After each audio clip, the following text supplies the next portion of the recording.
최근 들어서 이제 최근이라고 하는 것은 이 책이 19년도에 나왔으니까요. 18년도, 17년도 이럴 때부터 연구가 본격적으로 이루어지고 있는 게 멀티 파이델리티 옵티마이제이션 이렇게 있는데 이 같은 경우에는 학습이라는 것 자체가 기본적으로 시간이 많이 걸리다 보니까 그냥 하이퍼 파라미터 최적화만 할 것이 아니라 학습 시간까지도 고려를 해서 최적화를 해야 된다. 즉 주어진 시간 안에 최적의 결과를 찾아내는 법을 탐색을 해야 된다라고 하는 접근 방법입니다. 그래서 최근 모델 같은 경우에는 처음 하이퍼 파라미터 옵티마이제이션이 만들어졌을 때 사용하던 SVM 이런 모델과 달리 요즘 이제 딥 뉴럴 네트워크 모델은 파라미터 수 늘어나고 있고요. 레이어도 늘어나고 있고 그렇다 보니까 모델 자체도 사이즈가 커지고 있습니다.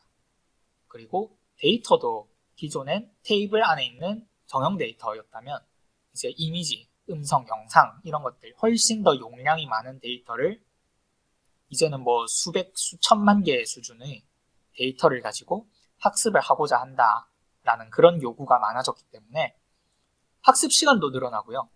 하이퍼 파라미터 최적화를 위해서 서치해야 되는 공간도 훨씬 커졌고요.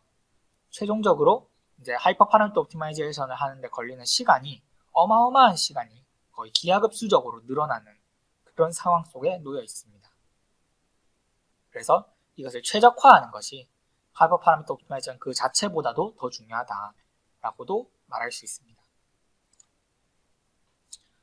그래서 여기서는 또 두 가지 접근 방법을 사용하는데요. 첫 번째는 러닝 커브 베이스드 예측입니다. 즉 지금까지 어떤 모델의 학습 곡선을 쭉 봐봤을 때 이제 학습이 여기서 더 학습을 한다면은 얘가 지금 현재까지 나왔던 모델 중에 가장 좋은 베스트 모델을 넘을 수 있느냐 없느냐를 가지고 이제 학습을 중간에 끊어버리는 early stopping을 결정하는 그런 방법입니다. 그래서 크게 두 가지 어프로치가 있는데요.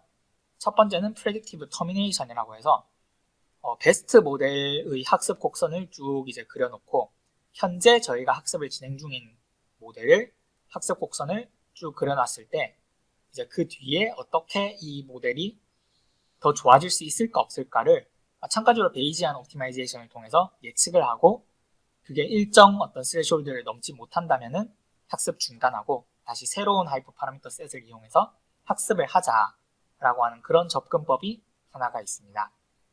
다른 하나 같은 경우에는 이렇게 하나하나를 할 게 아니라 여러 개의 알고리즘, 여러 개의 어떤 그 하이퍼 파라미터 셋을 동시에 학습을 시키는데 그 과정에서 베스트 모델을 넘을 확률이 가장 높은 모델을 학습을 쭉 시켜 나가다가 중간에 그 확률이 낮아지면은 스탑하고 두 번째로 높았던 값 그리고 현재는 가장 높은 값이 되었죠.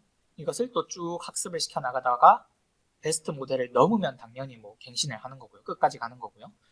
넘지 못한다면은 또 다시 또 다음으로 넘을 확률이 가장 높은 값 이렇게 점점점 가장 베스트 모델이 될 가능성이 높은 값들을 학습을 하되 그것을 터미네이트, 없애는 것이 아니라 프리즈, 잠깐 멈춰놓고 학습을 시키는 그런 방법이 이제 프리드 서우 베이지안 옵티마이제이션 방법이라고 이야기를 합니다. 두 번째는 밴딧 베이스드 알고리즘 셀렉션인데요. 이제 밴딧 베이스드 같은 경우에는 아까 앞서 언급드렸던 이 얼리고 녹이고 하는 이런 것과 거의 비슷하게 여러 개의 알고리즘을 동시에 학습시키다가 마치 토너먼트처럼 어떤 일정 시점에서 딱 스탑을 하고 상위 몇 개만 남겨서 또 학습을 더 하고 거기서 또 중간에 또 스탑을 하고 학습을 하고 이런 것들을 반복하는 그런 방법이 밴딧 베이스드 알고리즘 셀렉션입니다. 주로 이제 SHA라고 하더라고요. Successive Halving 알고리즘을 SHA라고 하는데 대표적인 그림으로 예제를 들자면은 여기서는 n은 2, 즉 절반으로 줄이겠다라고 하는 이런 알고리즘의 예시입니다. 첫째로 8개의 알고리즘이 준비가 되어 있고 이것을 8분의 1 스텝만큼 학습을 시킵니다. 스텝이라기보다는 전체 그 예산의 전체 버즈렛의 8분의 1만큼 8개 알고리즘을 학습을 시키고 평가를 하는 거죠. 그래서 가장 낮은 절반을 없애버리고 가장 높은 4개만 남겨서 다시 조금 더 학습을 하고 또 그 중에서 4분의 1까지 왔을 때 2개를 날리고 또 절반까지 왔을 때 또 절반을 날리고 그리고 마지막 남은 알고리즘을 끝까지 학습시키겠다. 이런 것들이 이 SHA 알고리즘이라고 할 수 있고요. 정말 사실 간단한 알고리즘인데 생각보다 효과가 굉장히 높아서 앞서 봤던 러닝 커브 베이스드 프레딕션보다도 좋을 때가 많이 보입니다. 특히나 가장 좋은 점이 예산을 지정을 하면은 예산에 따라서 이것들을 알아서 적당히 이렇게 만들어준다는 점에서 저희가 언제 이 학습이 끝날지 같은 것들을 예상을 할 수 있죠. 반면 요 앞에 러닝 커브 베이스드 프레딕션 같은 경우에는 저희는 그냥 학습을 진행하던 중간에 그냥 스탑 해버리는 것이기 때문에 언제 끝날지는 사실 알 수 없고 가만히 놔두면 계속 조금씩 발전해 나가는 그런 어프로치라서 언제 그만둘지를 저희가 뭐 알고리즘에 반영이 되어 있지는 않은데 여기 밴딧 베이스드 같은 경우는 처음부터 우리는 이만큼만 딱 학습을 할 거야 라고 정해져 놓고 학습을 하는 방식이라는 점이 가장 큰 장점이라고 할 수 있겠습니다.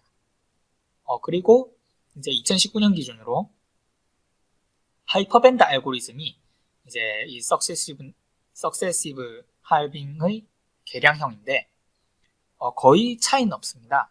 단지 여기 하이퍼 파라미터를 R이라고 하는 어떤 특정한 값 하나 전체 예산 버드짓 R을 주면은 이걸 기반으로 몇 개의 알고리즘을 테스트할 것인가 그리고 몇 퍼센트를 남길 것인가 이런 것들을 자동으로 알아서 최적화를 시켜서 학습을 시키는데요. 그 결과를 여기 보시면은 뭐 실제 논문을 보시면 거의 뭐 최대 50배 이상 학습 속도가 개선이 되었다. 그래서 여기 보시면 제일 밑에 있는 것들이 노란색, 검은색 이것들이 전부 다 하이퍼밴드가 만들어내는 방법들이고요.